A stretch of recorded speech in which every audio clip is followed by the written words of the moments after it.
Welcome to the Fighting on Film podcast, the podcast all about classic and obscure war movies, from the Normandy landings to the days of chivalry and swords. If it's been captured on film, we're going to try and cover it. I'm Robbie of RM Military History. I'm Matthew Moss of Historical Firearms and the Armourer's Bench.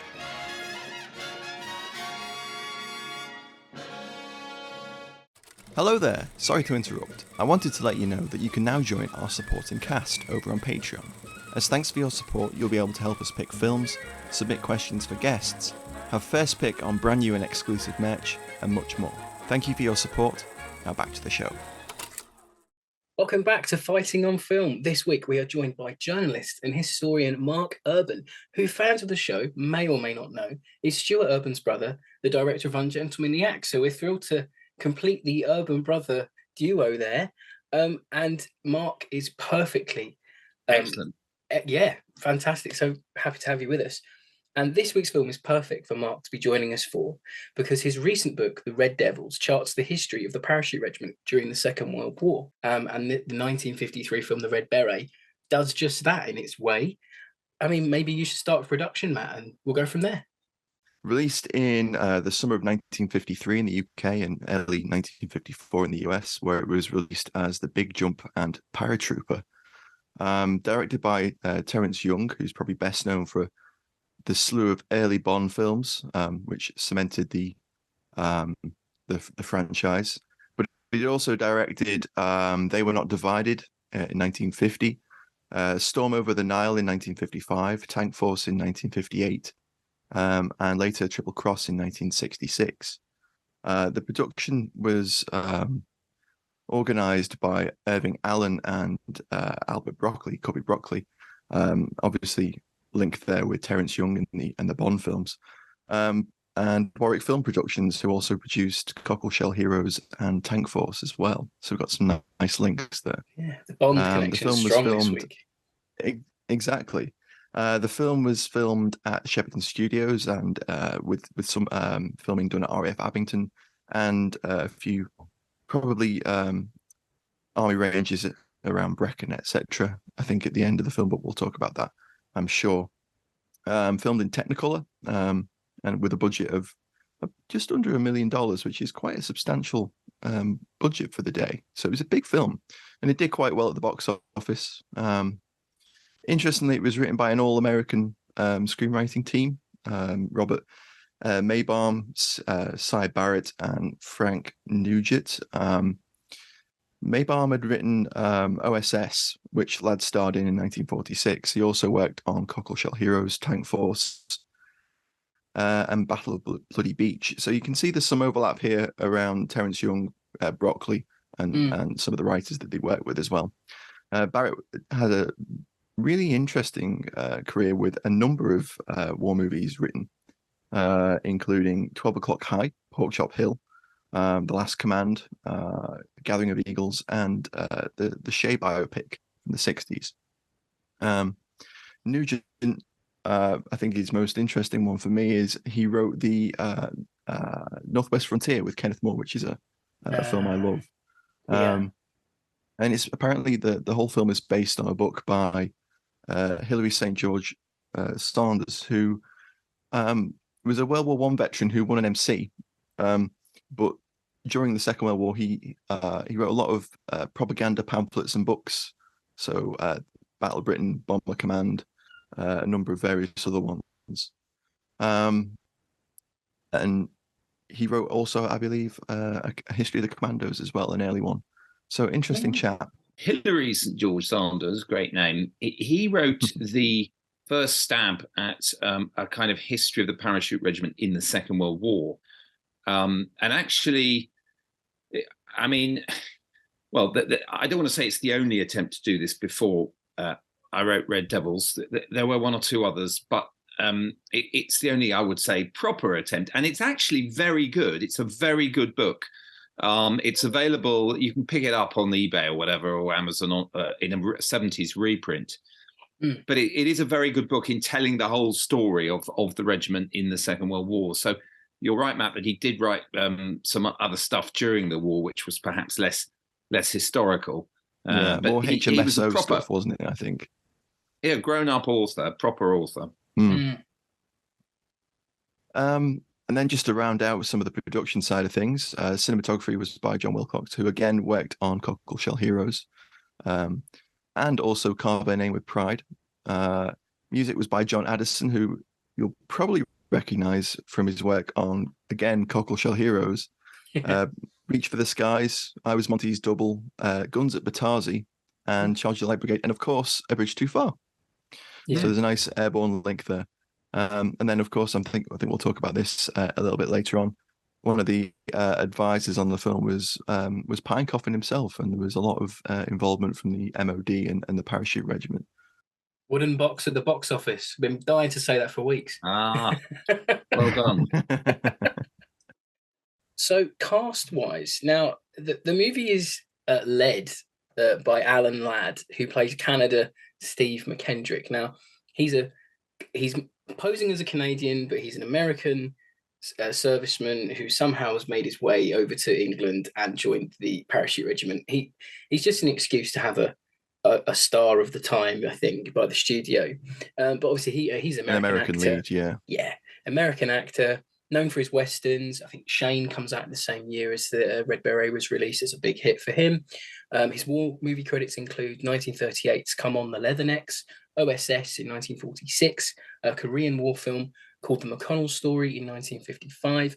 But he passes away only at the age of 50 from an accidental overdose while he was trying to treat some knee problems that he had while filming a movie, and he took too many painkillers, and it unfortunately killed him in his sleep. But yeah, so he, quite a prolific actor of his day in noirs and westerns. Then we have Leo Genn playing Lieutenant Colonel John Snow, a clear reference to John Frost.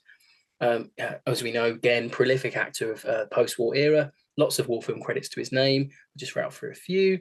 The Way Ahead, The Wooden Horse, The Miniver Story, The Steel Bayonet that we've covered on the show before, 55 Days at Peking, General Hollander and The Longest Day. And he has another connection to another paratrooper film, as he provided the narration to 1946's Theirs Is the Glory. Then we have Harry Andrews as RSM Cameron. Now, I'm going to go out on a limb and say that they've dubbed him, because I think that accent that he does is awful. But we'll see what people think. And The Red Beret is his film debut. He goes on to be a familiar face of British war movies in decades after. He's in A Hill in Korea, Ice Cold in Alex, The Best of Enemies, 55 Days at Peking again, 633 Squadron, The Hill, Play Dirty, Battle of Britain, Too Late the Hero.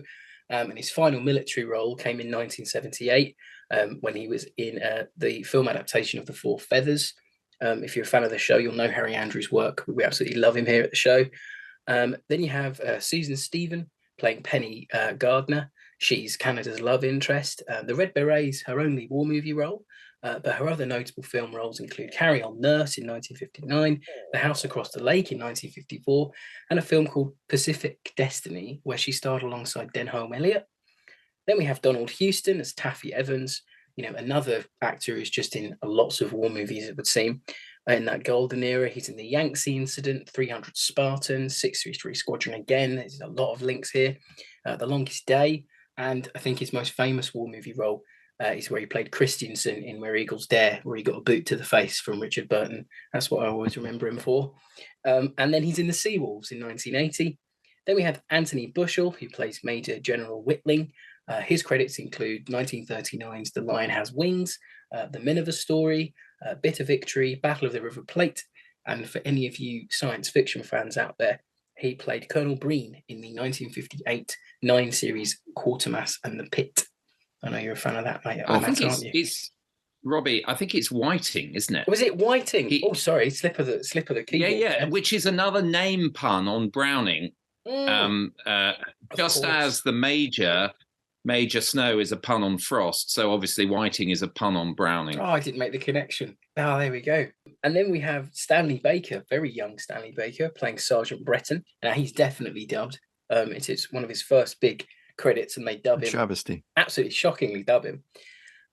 His credits, I can't think how Donald Houston's accent is fine, being Welsh, but Stanley Baker's accent isn't for some reason. Anyway, but this is a breakout year for Baker. In the same year, he goes on to play Bennett in The Cruel Sea, and that really establishes him.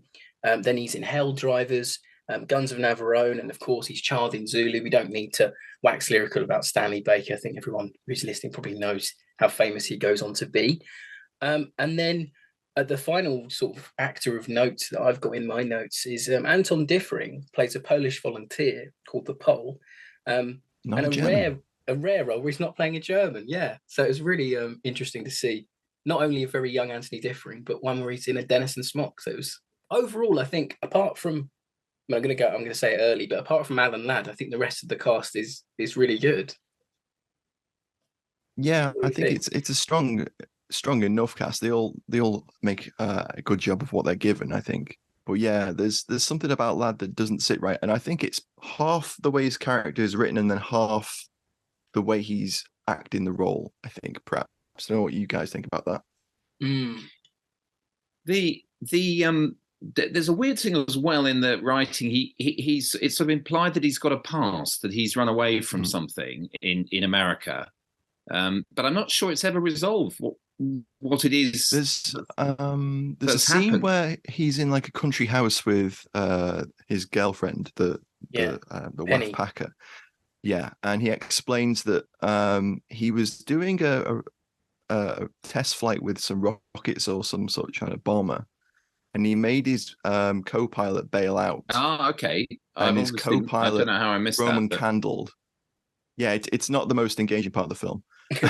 his co-pilot Roman Candles, and he manages to land the plane safely. So he has this guilt thing where he doesn't want to be in command of anyone. So it kind of makes sense and it does work, but it takes at least maybe half the film before they explain that. Yeah, which I think alluding. Yeah, I think your mention of the Roman Candle is not a bad point to say that this was a term used. And it did catch on in the very early years, in the sort of 1941 period when they were training the first volunteers for a parachute that didn't open, and the parachutist then plunged to the ground. Yeah.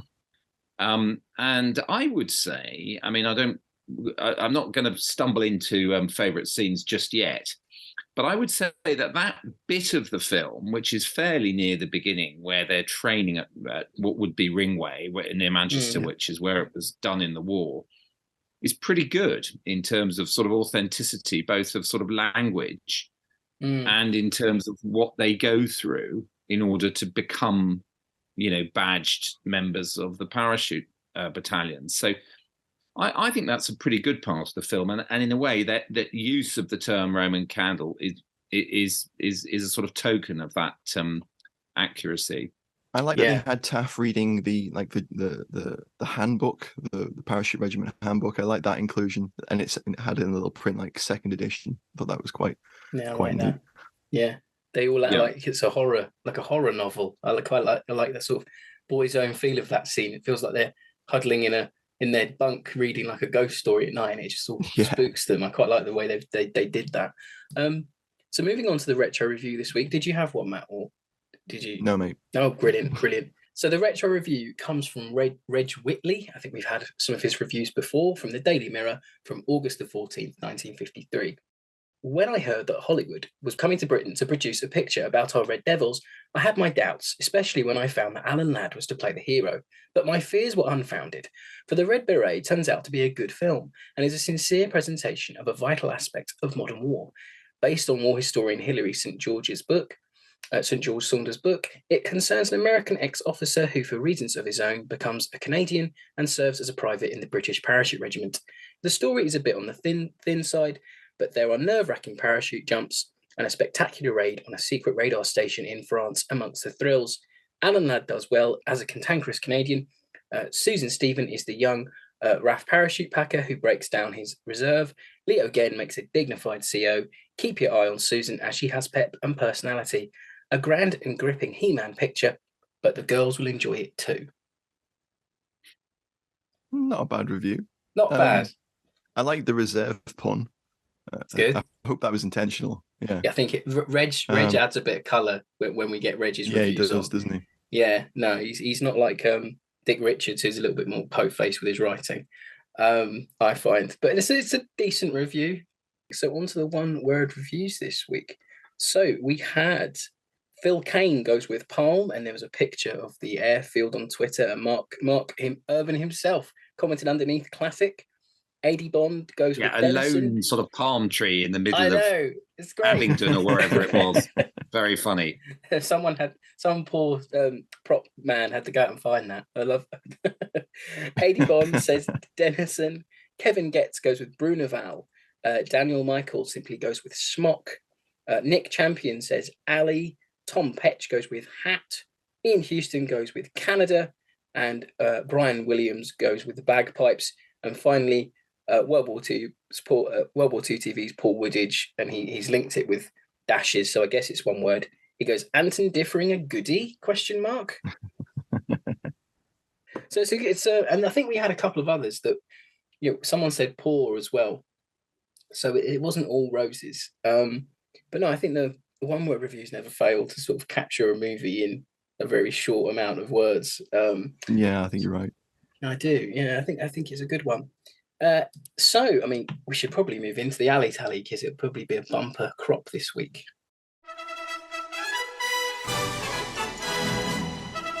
It's time for Alley Tally on Fighting on Film. Mark, you're our guest. Would you like to start off on the alley tally? I'm afraid, Robbie, I'm going to be very armored core about this. That's fine. I really like the appearance of the Humber armored car. It's really good. Which is dressed up as a sort of German Afrika Korps armored car. But it's a proper, I mean, I realise we're only talking about, a few years after the war in any case. So presumably some of these were still kicking around in depots and things.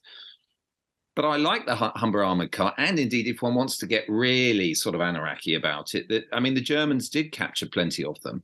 Yeah. And they did use them. And indeed, the villain of the Arnhem Bridge battle, Gribner, is supposed to have died in a captured Humber armoured car. In a sort of blaze of flame when that column came across the Arnhem Bridge on the second day of that battle. So painted up, obviously in German colours and leading his column of SS reconnaissance across the bridge. So yeah, I think the armoured car is really good. I really enjoyed seeing it there in the film as an authentic piece of alley World War II kit. But on the proper, I mean, if we're going to talk alley in the true parachute regiment sense of the word, airborne stuff, I mean, it is a bit disappointing. For example, the weapons, they have conventional stens, for example, which you can argue is right for Bruneval. The ones with the airborne adapted stens, with the foregrip and the detachable wooden stock, were not introduced until a bit later. Yeah, they pop up in the North African scenes, don't they? And it's just not correct at all.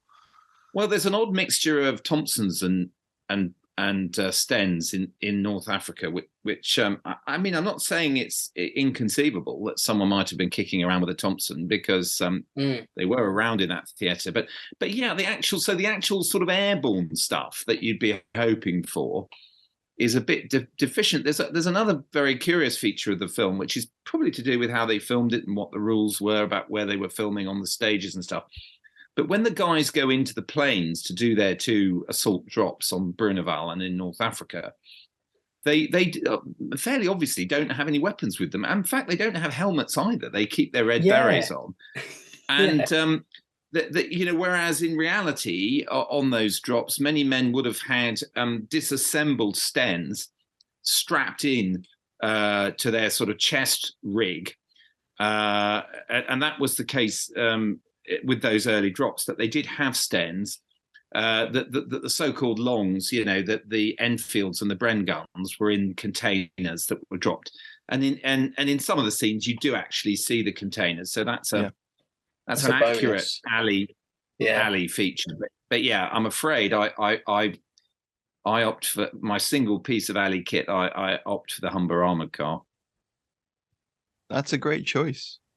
I think there's a Daimler as well in there, and there's I think Gen's there's a column of Gen sat on the Dingo at the end as well. Yeah. Yeah, there's a column of Daimlers at the end, aren't there, that sort of link up with the paratroopers who drop in North Africa. I'm a bit of a spoiler alert here. I'm such an anorak that I can tell you that they've got their post-war arm of service and other markings on. So, the red and white, yeah, the Royal Armour, red and yellow. Yellow. So they obviously just borrowed an actual armored car unit, presumably for that scene.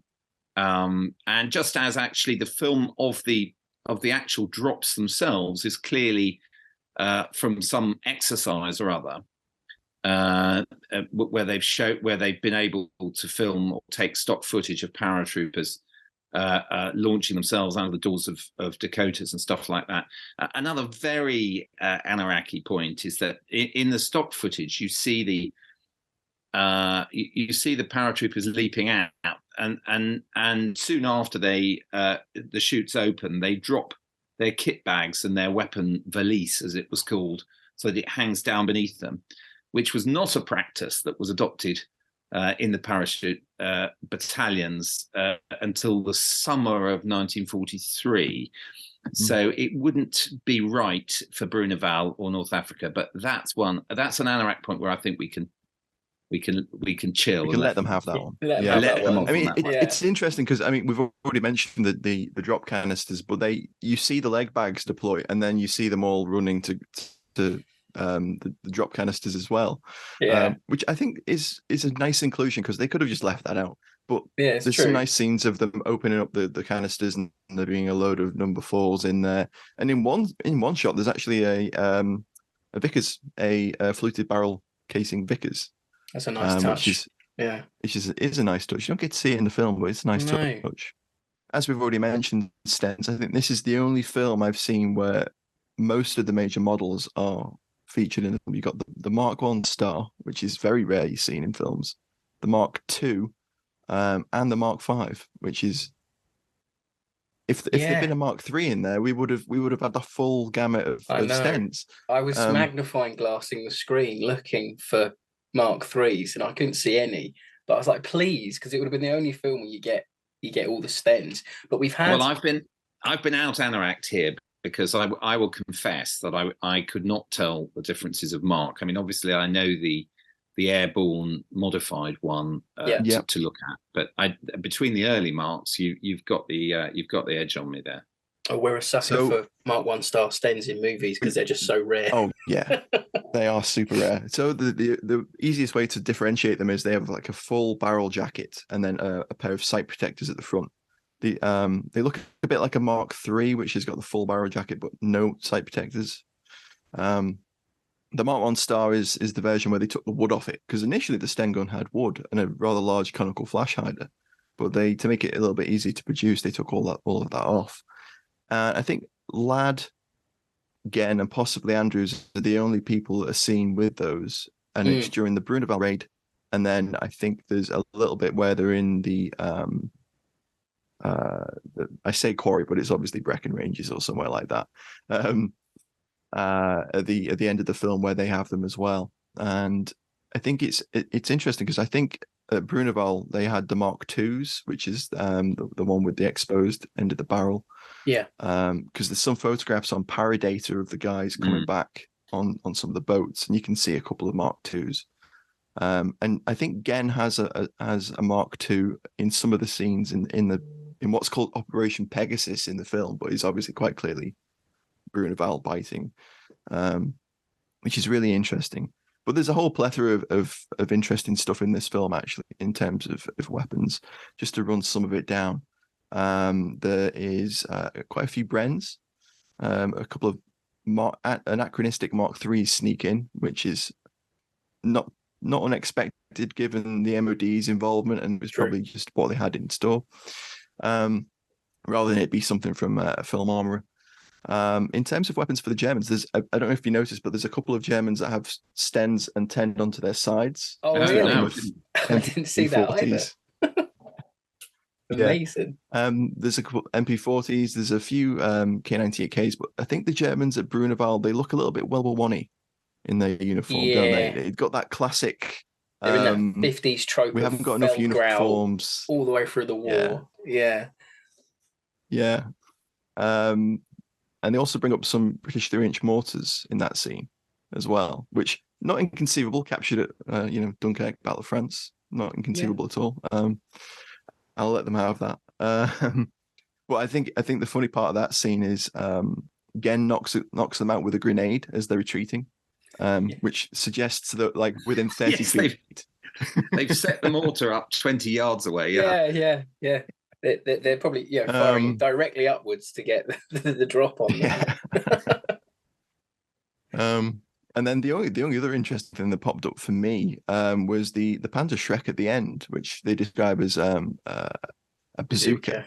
Yeah. And one of Differing's only lines in the film is he goes, Faustpatrone, which I think is quite interesting, because not only is that the wrong name for it, because that was the name for the Panzerfaust, but also having a Panzerschreck in Tunisia in 1943 is completely impossible, because the Panzerschreck was based on captured American bazookas, which were captured in Tunisia in 1943. Yes. So you only get the first production Panzerschrecks in the late 1943. They should have had a Piat though, Matt, shouldn't they? Like, where's their Piat? They could have had a Piat, yeah. They could have had a Piat. I mean, that wouldn't be out of the realms of possibility. Although I don't think they dropped with any during the Tunisia drops, did they, Mark? I think they had boys. I think you mentioned. No, they didn't have them. Okay. They didn't have them. I think they started appearing just before the invasion of Sicily. Yeah, that would make sense. The Piats in Tunisia were taken over by the Small Arms School Corps, and they started training guys how to use them. And there is one really famous photograph. You've done a fantastic tour d'horizon of the small arms and stuff there. I mean, for my money, one kind of howler, or whatever you want to call it, mistake I think one can be relaxed about is to do with the headgear.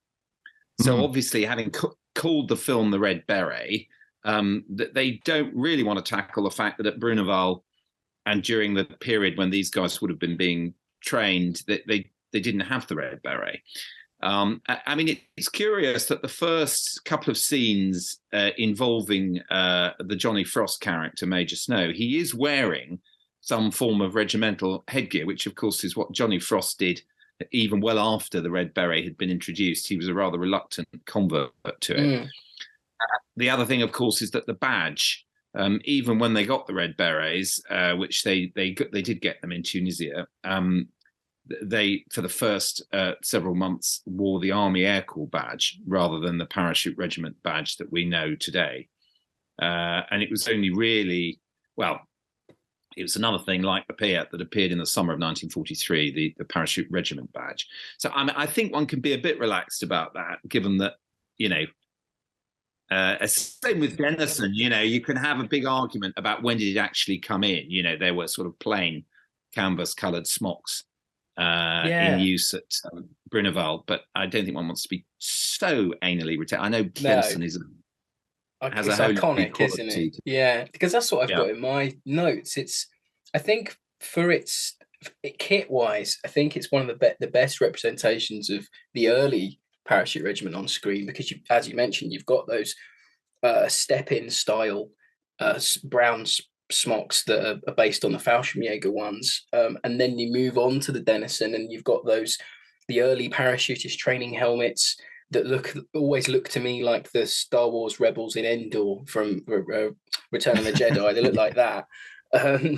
Then you've got, they go into the HSAT helmet that we all know, and then you've got Leo Genn's cravat, which is very alley, and that's in like Parachute Regiment colours. So that's really nice. But I think it's one of the better ones, because it goes through that sort of establishing what they're going to wear and what's going to be this iconic look for, maybe 10, 15 years afterwards with the smock. But then in terms of we were talking about humbugs at the start of the segment, but I think it's great that they drop out of Wellington bombers for Bruneval, because they easily could have just used the Dakotas that they had. And then you see the going into the using the Dakotas. So I think kit-wise and sort of going through the years of that early period, it does a really good job. So I think it's an aspect of the film I really like, the way they show that evolution a little bit. It's quite nice. It is and really mentioning good. the berets, there's that scene where Harry Andrews swaps out his guard's cap for the beret, and he kind of ruefully looks at it a little bit. Yeah, that's and nice. There's parts of the book, isn't there, Mark, where you talk about their reluctance to move away from the regimental headgear, and I think that was a nice nod in the film. I know it seems bizarre now, given the kind of blood, sweat, and tears that people expend in order to get that maroon lid and pass P Company and all the rest of it. But it is true that among the pioneers, I mean, it's very hard to generalize, Matt, but I mean, it is definitely the case that some of them were very reluctant and thought it was a bit of an odd color and all sorts of odd things, which now in retrospect we would find hard to understand. I think there was maybe a little bit with the first couple of thousand, the first cadres of the Parachute Regiment, because they were recruited from all over the place. They were volunteers, and they were older guys, generally in their sort of late 20s, even early 30s. Maybe there was a bit of a sort of vibe, a bit like the Special Forces vibe we know now, which is that these guys were volunteers for special missions. And they'd been formed in other regimental cultures, and to some extent they wanted to hang on to those, even though they were very proud of getting their wings and passing the parachute training. So yeah, there was a bit of reluctance, which in retrospect seems curious, but yeah, no, it's all very interesting. I think that gets lost as well, doesn't it? Because even in the new SAS Rogue Heroes series, they show when the beret comes in, people do remark, going, it's a funny color, cream. Yeah, it's interesting. So I think maybe we should move into favorite scenes. Hello, I'm Al Murray, and you're listening to Fighting on Film, the world's #1 war film podcast. I've got to admit, maybe slightly counterintuitively, that the scenes I most like are those where Alan Ladd is trying to charm the member of the Women's Air Force, the Susan Stephen character described in the Mirror Review as the love interest.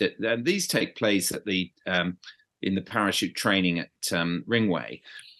And I think the reason I like them is because, firstly, it's authentic. There were a lot of members of the Women's Air Force on that base. There was if you look at the accounts, there was a lot of badinage and flirting and whatever went on between the trainee paratroopers and those women. They did go to the pub together, as is shown, and indeed there were fights in the pubs, as is shown in the film. And I also like it in a way because the women in the film who are helping out the training and packing the parachutes, they kind of don't take any nonsense from. She's very sort of robust with the Alan Ladd character, and there's no sort of simpering sort of starlet roles there. It's all, they give as good as they take. The women who are sort of part of that training establishment, and I like that. I like that she sort of won't let the Alan Ladd character get away with much. And I think that those kind of relationships, particularly a lot of these guys who were trained there, went away still with some passionate, romantic attachment to some of the women who they'd met on the base. And who knows, whether they ever came back from North Africa or the other places where they went into action. So I like that. And I like the fact that the film sort of explores all of that in those scenes. Yeah. Matt, what about you? What's your favourite scene? I think for me, and I agree, I think one thing I would have liked with the Packer girls was to see them actually pack a parachute. That would have been great, I think, to include that. That would have been really interesting. There's a great, I think it's a sketch that's on the Imperial War Museum's archive of one of the war artists had drawn a load of the girls in one of the packing rooms with the long tables, drawing the shoots up. Really interesting. I think that would have been a nice inclusion. But it's cool that you see them pulling them off the racks and stuff. Yeah, it's nice. But in terms of my favorite scene, I think it's got to be Operation Pegasus, the Bruneval raid, because you get Action Genn, which is always great. You get Leo Genn. We've had Leo Genn on the Bren in Steel Bayonet, but now we get Leo Genn on the Sten, which is Get on a Sten. great. Yeah, get on a t-shirt. Yeah.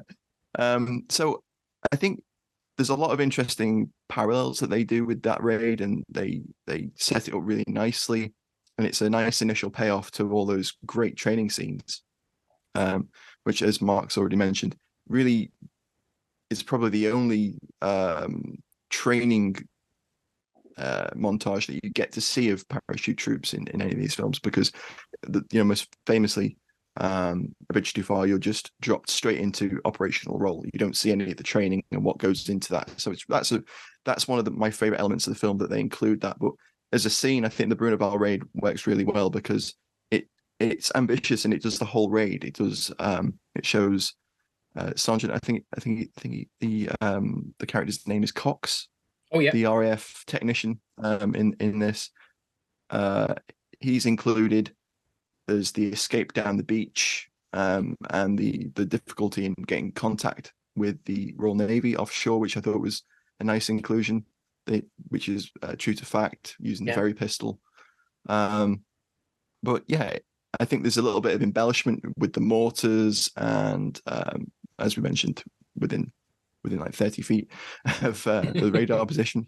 And the shootout in the house is quite nice. I think that's pretty well done, although I think there wasn't quite the firefight in the house in reality, but still, I think that scene is one of my favorites.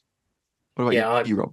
I'll echo you there, Matt. Like, I think that Bruneval sequence is my favorite part of the film, because there's a great SSVC documentary from 1982, I think, and that was all done from veteran testimony made by the Army Film Unit, and it is almost beat for beat that documentary, just before, obviously 20 years before. But I really liked the assault on the farmhouse, because it just felt very choreographed, professional. They're throwing grenades into rooms, they're gunning down lads, they're looking out for each other. I think a chap comes out of a room and someone goes, "Watch that, Jerry there," and he gives him a douse of Sten. It just felt very professional, and it sort of showed. I like how we had the training element of the film. Now we've got the mission element, and it shows that these lads they're ready and willing, and doing their job to the highest way they can do it. I just thought it was the better part of the movie, and I think when later on the action scene goes a bit by numbers, I wanted a bit more from that ending action scene there. But it was good. But no, I think I echo you, man. The Bruneval bit is my favourite part, and because it's a raid you don't often see anything done from. Well, that's true, and it's obviously such an important raid in the Parachute Regiment's history, and I think the only other time I've seen that raid represented in film is in what's it called? School for Scientists. Okay. And that's an obscure early 50s like black and white film where they do a similar raid, but they take like the scientists with them on the raid. They do a little bit of parachute training, and that's shown in that film as well. And then they take them on the actual raid, which is interesting. And it's beat for beat the Bruneval Raid, but with a completely different name. Airborne boffins. Yeah. I mean, having gone schmaltzy and gone for the ringway scenes with the parachute packer, I agree with you that the Bruneval scenes are very well done. They do pretty much respect the history of the raid, and it is interesting to see it on film. And yeah, I think as you say, Matt, I mean the nice moment where they don't think the Navy is going to come, and then they do, is very well done. I mean, if we talk about the other big, I suppose, action set pieces near the end, what they've done is they've they've sort of they've mixed up the events of the first airborne drop in North Africa at a place called Bone, which was done by the 3rd Parachute Battalion under Geoffrey Pinecoffin, who indeed features prominently in my Red Devils book. And events with Johnny Frost, who otherwise seems to be the central figure in this film in terms of the parachute hierarchy, which was at Oudna, where obviously the Bone operation was a very successful one, and the Oudna one was an absolute disaster. And they've sort of mixed those two together, and the sort of scene near the end where the paratroopers are sort of hemmed in against a minefield and they have to come up with an innovative way of escaping to safety is, of course, a complete invention. And so I suppose one could say, working back from there, that hats off to them for respecting the Bruneval Raid, at least in the way they did. Yeah, no, that's very I think true. you're right. Yeah. So maybe before we go into final thoughts, we've got a couple of questions for Mark from our Patreons, and we'll try and fit as many in as we can. So Rob Hughes goes with, what task did the paratroopers perform in the Second World War that seems to have been forgotten in comparison to Market Garden?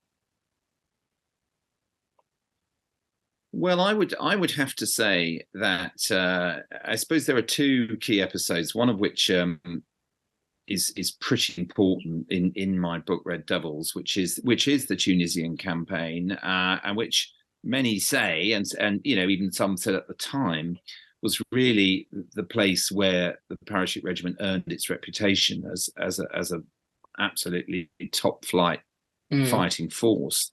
And it was very unglamorous. There were reasons at the time why they didn't want to give publicity to the fact that they were there, under the sort of rubric of secrecy. They didn't really want to talk about the first Parachute Brigade being there. The other episode, which I think is very much a sort of forgotten one in the regiment's war story, is the rushing over of the 6th Armoured Division to help block the German breakthrough in the Battle of the Bulge at the end of 1944, which I don't think anyone's going to make a film about that, but it is also a sort of completely forgotten episode in which you can argue that both of them, the long and very difficult service in Tunisia in these border fights in the hill country in Tunisia, and the Ardennes one really were harbingers of a sort of future role, and of the role that would survive the war, which was not mass airborne assault in the Arnhem style, but was of highly mobile, highly trained light infantry who could be moved somewhere to a point of crisis very quickly and could be relied upon to stand their ground or deliver an assault with great professionalism. So I think those are the sort of neglected aspects of the regiment's war story. Yeah, no, fascinating. Jamie D goes with, what level of access to the Parachute Regiment and its veterans were you afforded when writing the book? Well, that's an interesting question. The Airborne Assault Museum at Duxford, which is the main custodian of airborne history, were very involved from the get-go. In fact, they were sort of involved before I was. I mean, they were involved in discussions with Penguin about, wouldn't it be a great thing to have a book for various reasons in the coming year or two, and they then worked out that I was the person they wanted to write it. So they were very involved, and they also, when I'd finished, the curator there, the wonderful John Baker, checked my manuscript, for errors, all that sort of thing, and the regiment itself had a read as well. But interesting that the question also mentioned veterans. Now, at a very early stage, when I was talking to John at the Airborne Assault Museum, he said to me that there's no one still alive from the 2nd Battalion of the Parachute Regiment at Arnhem. And I was a bit surprised by this. I mean, obviously, I was aware that numbers were dwindling very, very quickly, and that we've lost a lot of veterans, in the last 5 years. But I was a bit surprised by that. And obviously, well, that put paid to any idea I might have had of actually interviewing participants in Arnhem or the other battles that the 2nd Battalion, which does figure pretty heavily in the book, was involved in. So, that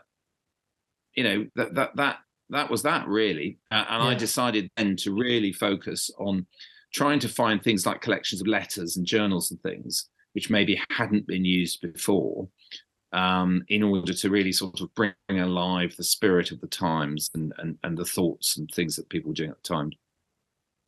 Yeah, I love how you use the sort of the main players and a few other chaps to really help tell the narrative, and men who are in it for a long time. I really like the way that you get to know these people through the book, but then you also get this really rich context underneath. I think that's what I enjoyed about reading it. Really did. And we've got one last question before we wrap up and go into final thoughts. But from Thomas McCall, he asks, Mark has previously written about tanks in the Second World War, the 95th Rifles in the Napoleonic War, and now the Paras. If a limitless budget was available, which one of these books would he depict onto the big screen? What a great question. I think Rifles. Because that would be good. I mean, okay, yes, there's the Sean Bean stuff and, Sharp and all that. But as we know, the idea that their major Napoleonic battles are sort of 8 blokes running in circles around the Kimbo has become part of the kind of Sharp lore, and something that people both love and can't help pointing out about those programs. So yes, the words unlimited budget got my attention there. And if you could, and also the other thing about it is, I'm going to tell you a quick anecdote about the Falklands, where the Argentine jets were screaming over the task force as they tried to unload in San Carlos water, and the flak was going up. And the guy in charge of the amphibious task force turned to Robert Fox, the journalist, and said, "Do you know the one thing that's great about this, Robert? When they make the movie of this, there'll be no parts for Americans." Now, of course, the point is that's why there is no movie. Yes. Of other than Stuart's, obviously. Because and it gets back to why Alan Ladd is the star in this film about British paratroopers in World War II. Now, so if given the unlimited budget, I would therefore defy the laws of Hollywood gravity, and make the Peninsular War sort of definitive story, Band of Brothers style story about a hard-bitten group of riflemen going through the Peninsular War. Well, that'd be quite something. I really enjoyed Rifles when I read it a few years ago. Thank you. I think Fusiliers would be really interesting, but the scope of it and how the sheer length of that conflict, and I think it was about 7 years worth of of campaigning, and it was the thread that you took through that with the again with those main characters from the actual battalion was really interesting. Lots of parts for Americans film, in that but really hard to make. Yes. Yeah. Oh, that's great. So, well, maybe with the Napoleon coming out with Ridley Scott's big epic, maybe someone will option your book. Who knows if that one does well? Could be a check in the post. And CGI does let you do the big battle scenes now. Of course, it does. Something that this film maybe could have helped with. So, hang on, I've just missed a question for the end there. Silly me. Sorry. This is the last question, quickly, before we do move on to final thoughts. AD Bond asks, do you think Operation Biting set the standard for future parachute operations? Well, one of the guys who was on it, MacLeod Forsyth, a sergeant from the Argyll and Southern Highlanders, who was in the C Company of the parachute battalion that did it, he said when he was later recording his oral history, and he is one of the featured people in my book, he sort of said, that was the only one of the lot that actually went as it was supposed to go, because, of course, he'd also been involved in some pretty disastrous operations in Tunisia and all the rest of it. And, of course, I knew about Arnhem and everything else, having survived the war. So, and I think Frost says something similar in his autobiography that it was a sort of great operation. But unfortunately, it was rather different to the others that they became involved in. So I think it's great that the film commemorates it. Yes. But of course, as a raid of a company, group to 120 odd souls, it was rather atypical. But succeeded in its aims and was a great chapter in their history. 100%. I always feel maybe it's because you have the commandos go on to do more of that raiding type thing, and just the way and the SAS and the SAS, of course. So I think they sort of maybe pigeonhole the paratroopers for something just a bit more grand, maybe. But then obviously you could argue that Coup de Man at Pegasus Bridge in 44 is that type of raid, just on a much bigger scale. So I think they're doing similar things, but just much larger, perhaps. But that's just me. Anyway, moving in to final thoughts. What do we think? I think it's a good one for a rainy Sunday afternoon. I mean, you can watch it on YouTube. It's very easy to access. You don't need a streaming service. And as I say, I think the charm of the early training scenes, the accuracy of Bruneval, those other things, it's true to I think a lot of the scenes in it are true to the sort of spirit of the early pioneers of the Parachute Regiment. Yeah, I think that's being I do agree there. But I think for me, the big sticking point for me is Alan Ladd. I just don't think he's, as much as he's a classic actor of that era, I think he's playing it too much like a Western at points. He feels like this sort of, Clint Eastwood-esque man of little words type character, and he just doesn't bring enough gravitas. I never feel like he's proud to be a paratrooper. I never feel like he really is genuinely involved. I would much rather the film have been Leo Genn as the main character, about Frost and about a leader having to mold these men and create this regiment, because it seems like it's in there at times, but it just doesn't ever. He doesn't ever get there. But Genn is just fantastic at playing at COs anyway, so I think that's why I enjoyed him the most. And I just think it's a shame, this movie, because it could have just been a lot more, and it feels very dated. In where we talked about the back projection, I think the Technicolour really doesn't age very well, as much as black and white does.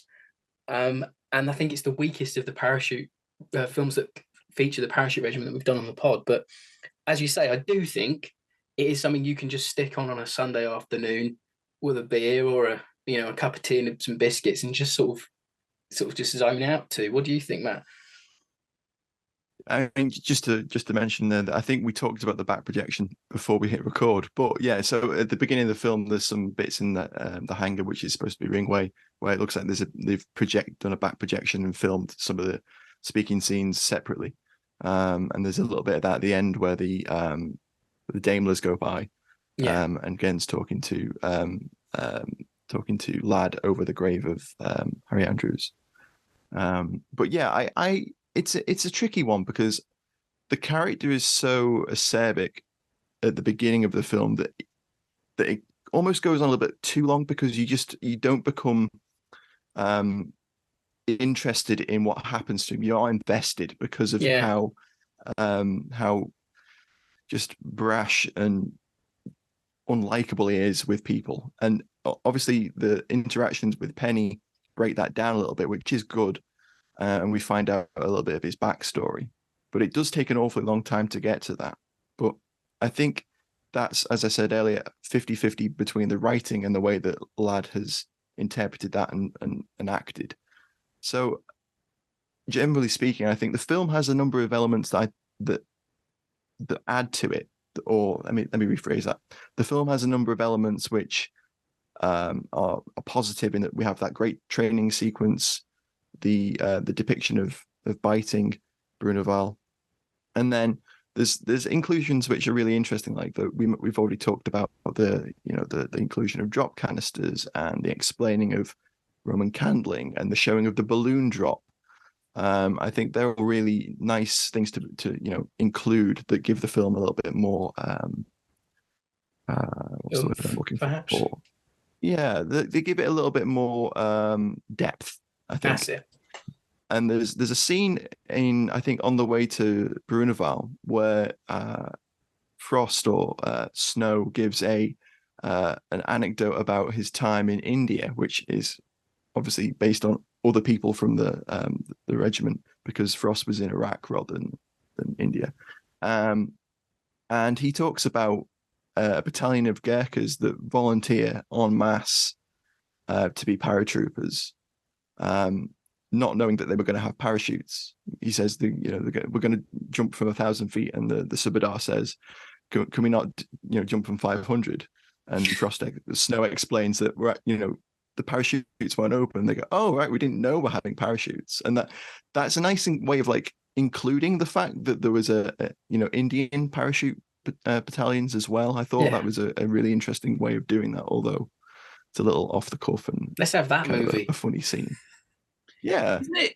I mean, in a way, my final word would be: isn't this the classic sort of Hollywood Faustian bargain? That a writer, having said in the sort of style of Richard E. Grant in The Player, no stars, no stars, then finds out that the only way this film is going to be made is with a Hollywood star. And I suppose the sort of problematic aspects of having Alan Ladd in it, maybe we just need to accept that, if he hadn't done the movie, it never would have been made. So all these other little beautiful time capsule things that we see in there would never have been recorded. That's very true. Exactly. That's very true. Exactly. Just one thing I would add is it's nice to see the film is introduced with Baker doing that hand-to-hand sequence, and although he's terribly overdubbed and it's I'll very never jarring, get over that, Matt. I'll never get over it. I'll never get over it. And that sequence of him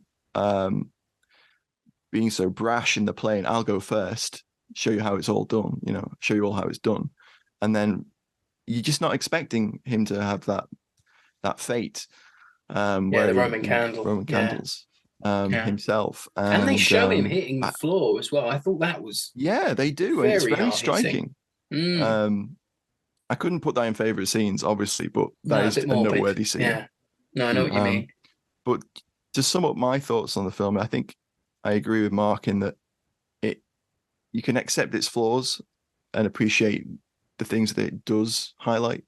And it is, I think it is one of those weekend films. Yeah, and I think 9 times out of 10 on the pod, we usually end up thinking that anyway, unless we truly hate something. We've not really done that for a while.